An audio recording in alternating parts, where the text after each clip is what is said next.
So for the week, we wound up with 316.75. It was a necessary sacrifice. Season total, 2838.85. This discovery, Chris Doumit, the man everyone believed would stand by Parker Schnabel forever, has just rocked the entire Yukon with a gold strike worth $98 million. No warning, no whispers, just boom.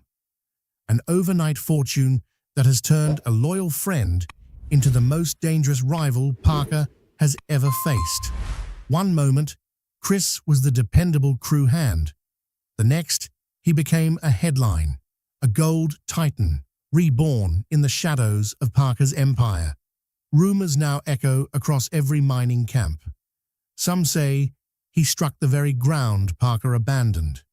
Others claim stolen survey maps and secret trenches paved his way. But the truth? It's darker and much more personal. As the first trays of gold shimmer under the floodlights, the Yukon realizes one thing. This isn't luck. It's a message aimed straight at Parker, straight at the heart of the empire he built from the ground up. But before we break down how this discovery triggered the biggest showdown in gold rush history, and why Parker's silence is now the loudest warning of all, hit that like button and subscribe, because what's coming next isn't just a story about gold. It's a war over loyalty, power, and an empire hanging by a thread. The reckoning has begun. The winter of 2023 to 2024 in the Klondike was unlike any in recent memory. The cold came early, riding razor-sharp winds that slashed through camp walls and froze machines solid. Mining operations slowed to a crawl. Diesel prices soared. Promising ground delivered only disappointment. Across the valley, Parker Schnabel was burning money faster than the ground could repay it. He invested heavily in unexplored claims toward the Yukon River, convinced the next big fortune lay beyond old maps. His gamble was bold, but risky. Every yard dug without payoff pulled his empire closer to collapse. In the shadow of this chaos stood Chris Doumit, once Parker's loyal right-hand man. Chris had watched Parker rise from a teenager to a titan, but this season felt different, reckless, frantic. Parker dismissed older claims and chased rumors that spoke only to youth and optimism. Meanwhile, Chris dug deeper into history.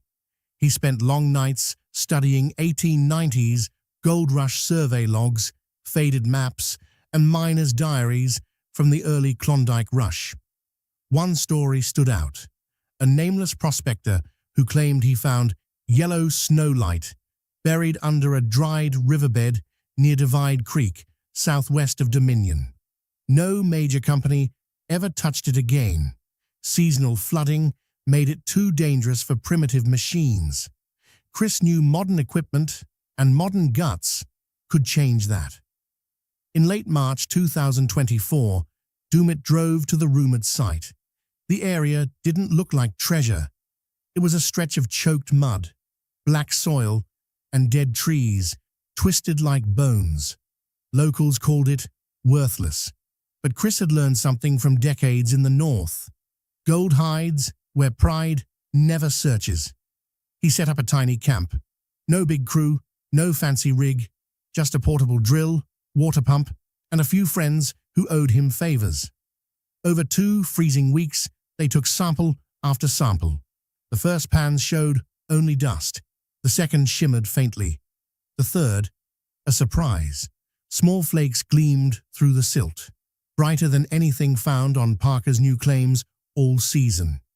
It wasn't enough to celebrate, but enough to hope. Then came the breakthrough. At 38 feet, his core drill brought up quartz-veined gravel, the kind that whispers wealth. Chris tested the sample, 31.2 grams per ton. More than triple what Parker's crews were getting.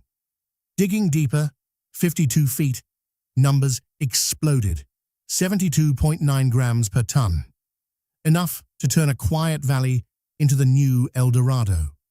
One of his old friends whispered, This is strike gold. But Chris didn't shout.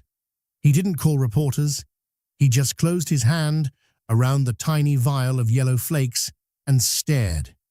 If this was real, and the numbers didn't lie, then the richest ground in the Klondike had been ignored for 130 years. The place locals dismissed as useless was actually hiding a fortune big enough to threaten Parker himself. With only silence for company, Chris stood in the frozen dark, knowing he'd found something mighty, something powerful, something dangerous. And instead of stepping back, he drilled deeper. Because alone in that valley, he realized he hadn't stumbled onto a rumor. He'd uncovered the next chapter of Klondike history. The place the old-timers forgot had just awakened. Chris returned to the hidden valley in early April 2024, well before the rest of the Klondike thawed. This time, he brought better equipment, 3 drills, a water separator, and 2 men who could keep secrets. He told no one where he was going, not even Parker. The transformation was immediate.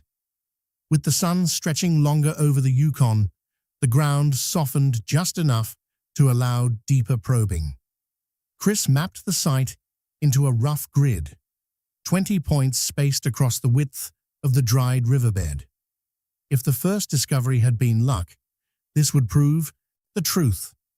Day after day, the drills punched beneath the ancient silt.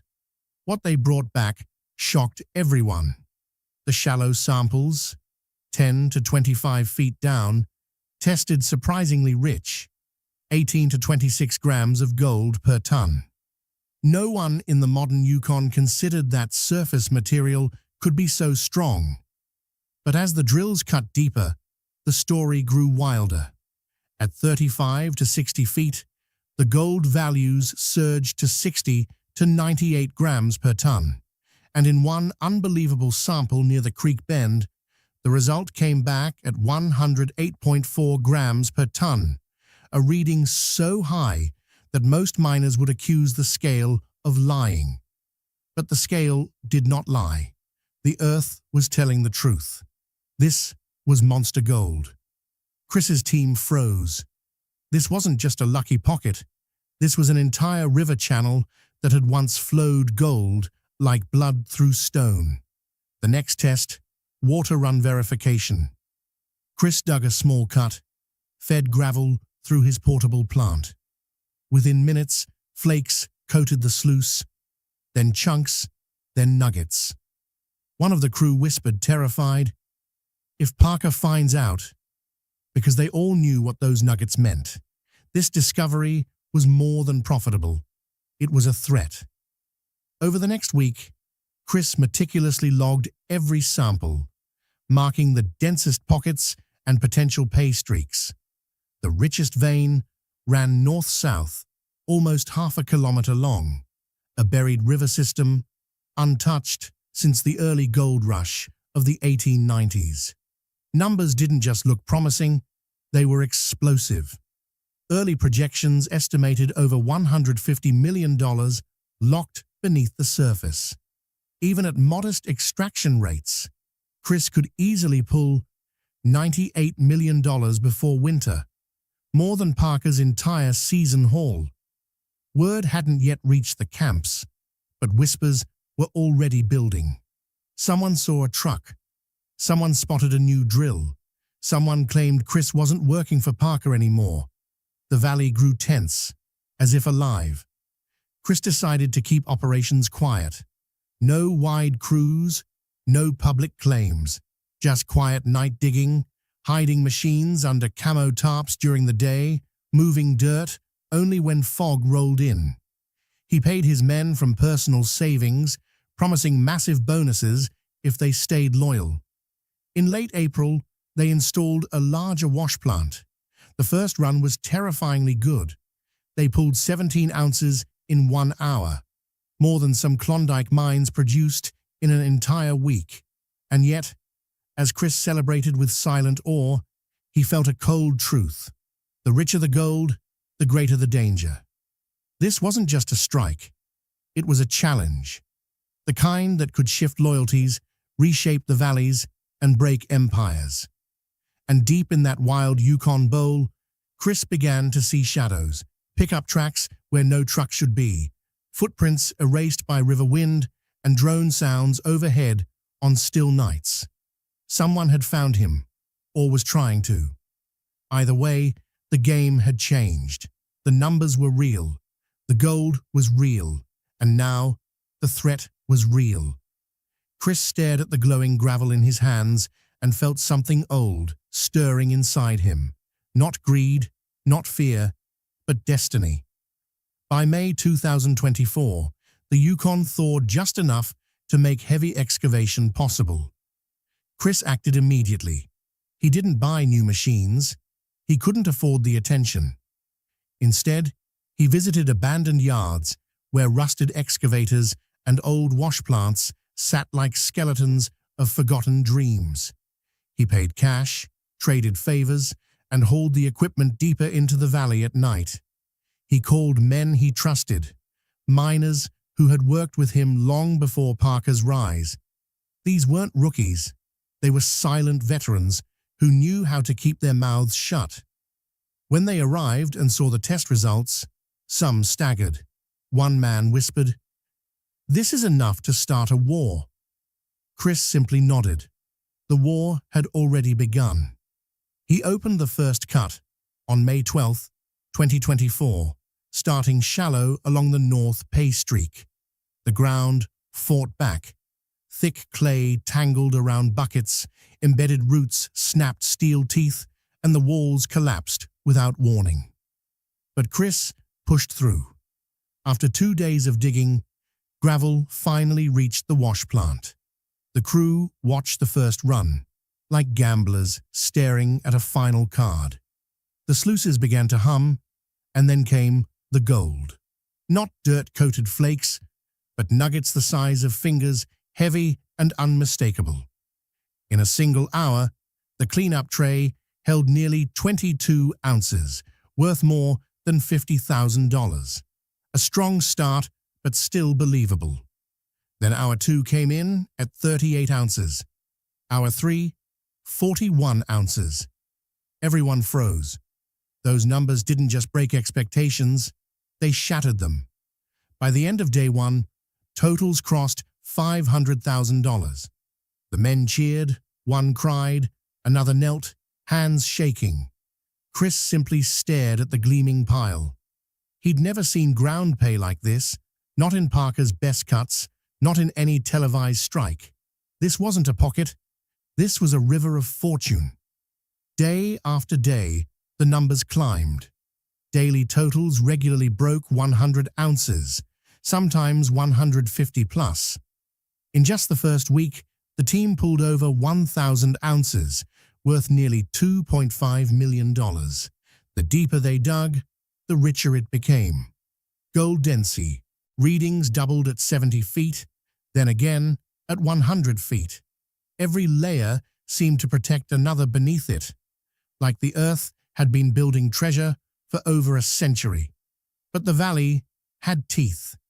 In late May, violent rains slammed the region. Water flooded through the cut walls, turning gravel beds into rivers. A mudslide crushed a dozer. No one died, but 2 men barely escaped. Pumps sputtered against the surge, and the wash plant clogged from drowned soil. Any other miner would have pulled out. Chris refused. They reinforced roads with timber, sandbagged vulnerable walls, and ran machines around the clock between storms. Sleep became a rumor. Food ran thin. Temperatures swung from rain-soaked chill to blistering sun, bursting hydraulic lines and melting seals. Still, the sluices kept singing. And as they cut deeper into the valley spine, something changed. The gold moved from nuggets to slab chunks, thick veins of yellow cemented into black rock. One day, a single boulder yielded 11 pounds of gold, over $275,000 from a single stone. By the first week of June, Chris's total haul exceeded $15 million, and still climbing. He kept quiet. No posts, no announcements, just mining. But secrets don't stay buried in the Klondike. A helicopter flew low one morning, too low. A pickup truck appeared on the ridge and never returned. Someone was watching. Someone who knew the stakes. And far away, Parker began hearing whispers about a mystery strike richer than anything he'd ever touched. A strike powerful enough to threaten his kingdom. The gold kept coming, but so did the danger. By June 2024, the quiet valley that once slept beneath centuries of river silt had become a battlefield of fortune and fear. Word of Chris Doumit's unheard-of gold haul began leaking beyond the tree line.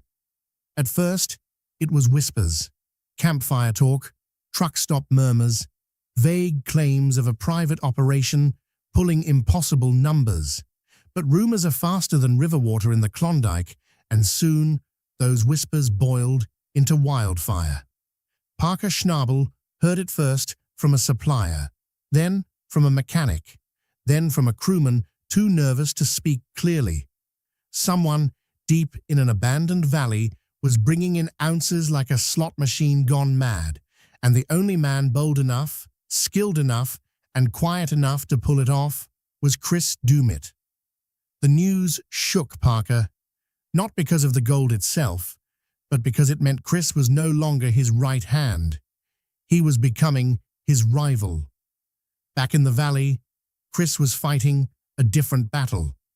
By mid-June, constant excavation triggered instability. The walls of the main cut, now 110 feet deep, began to sweat and crumble. Moisture bled through like the ground itself was warning them. Twice, night crews had to leap from collapsing shelves as mud surged like liquid concrete. A single landslide destroyed a haul truck and took out half the ramp. For 72 hours straight, Chris and his men dug, rebuilt, pumped water, and ran emergency supports. Exhaustion hollowed their faces. Sleep became an hour in a chair. Coffee replaced food. Even silence felt heavy. And yet, the gold kept coming. Daily pulls averaged 160 to 200 ounces, peaking one blistering stretch at 230 ounces in a single day, worth nearly $600,000.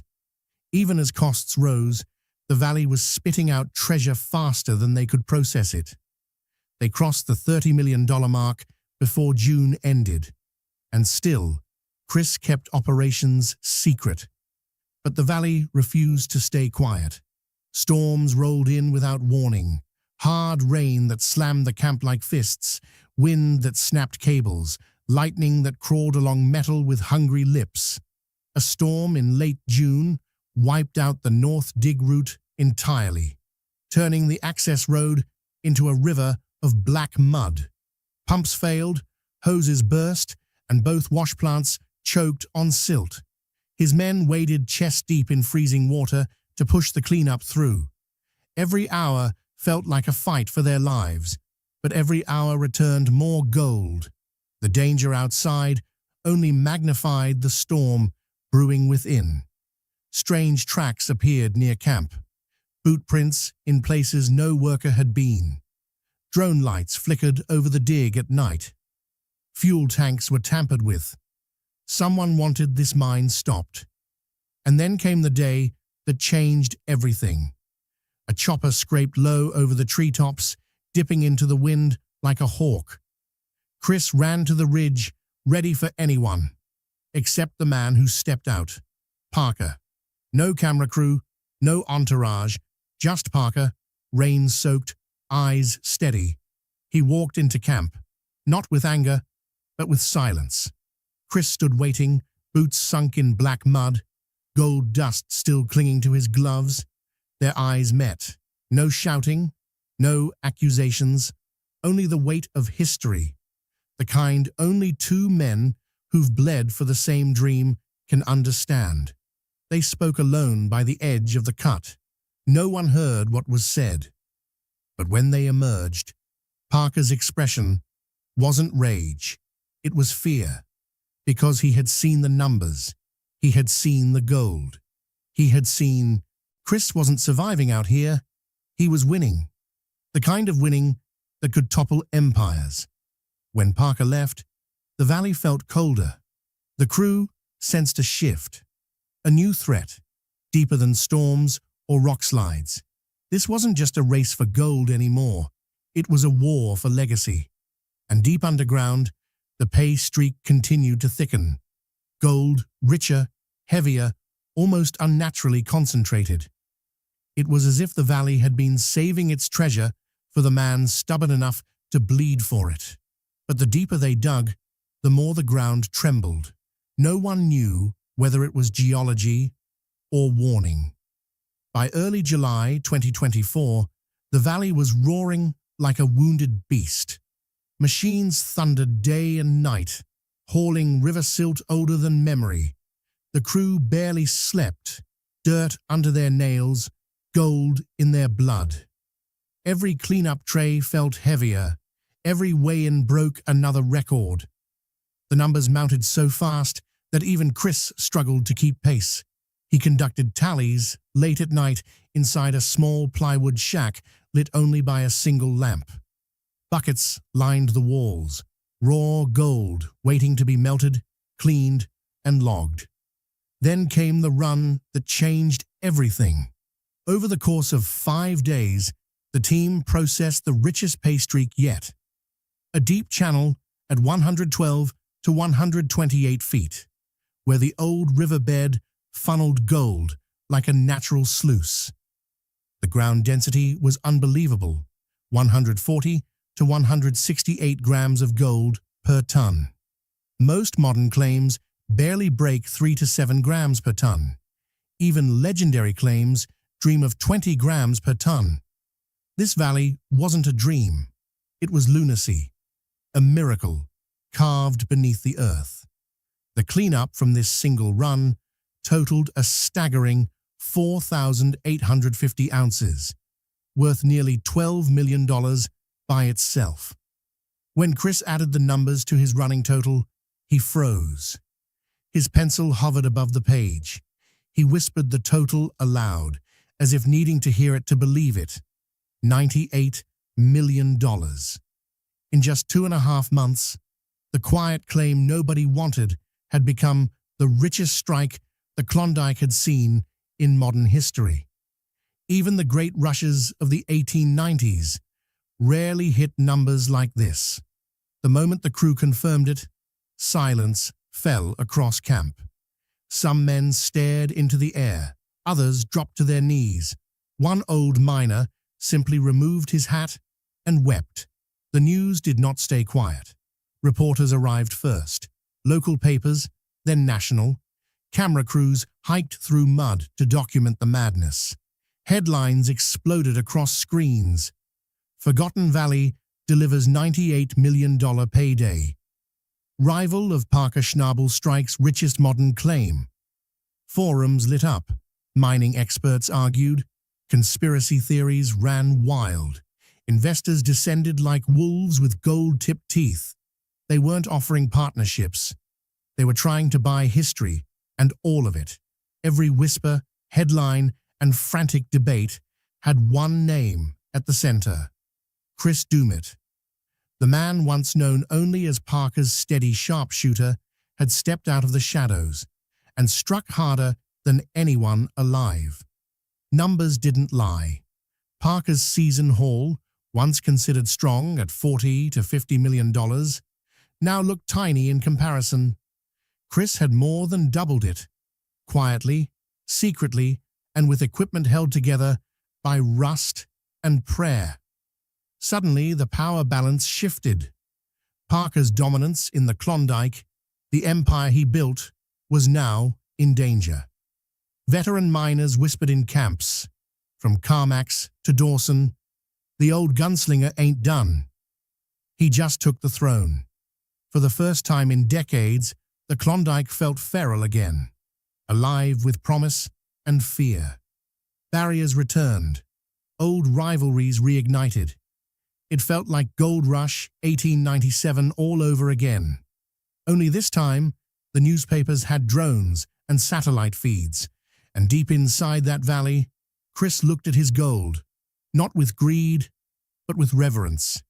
He'd beaten the odds, he'd beaten the storms, he'd beaten time, and maybe hardest of all, he had beaten Parker. But even victory whispers caution. Chris knew the valley wasn't done with him yet. Gold this rich came with shadows, powers that wanted a peace, alliances ready to fracture, and enemies willing to do anything to take over. Because in the Klondike, $98 million doesn't just change a man, it changes the world around him. Winter crept into the Yukon like a slow-moving predator. Snow dusted the tailings piles, muting the clank of steel and the thunder of engines that once echoed across Chris Doumit's claim.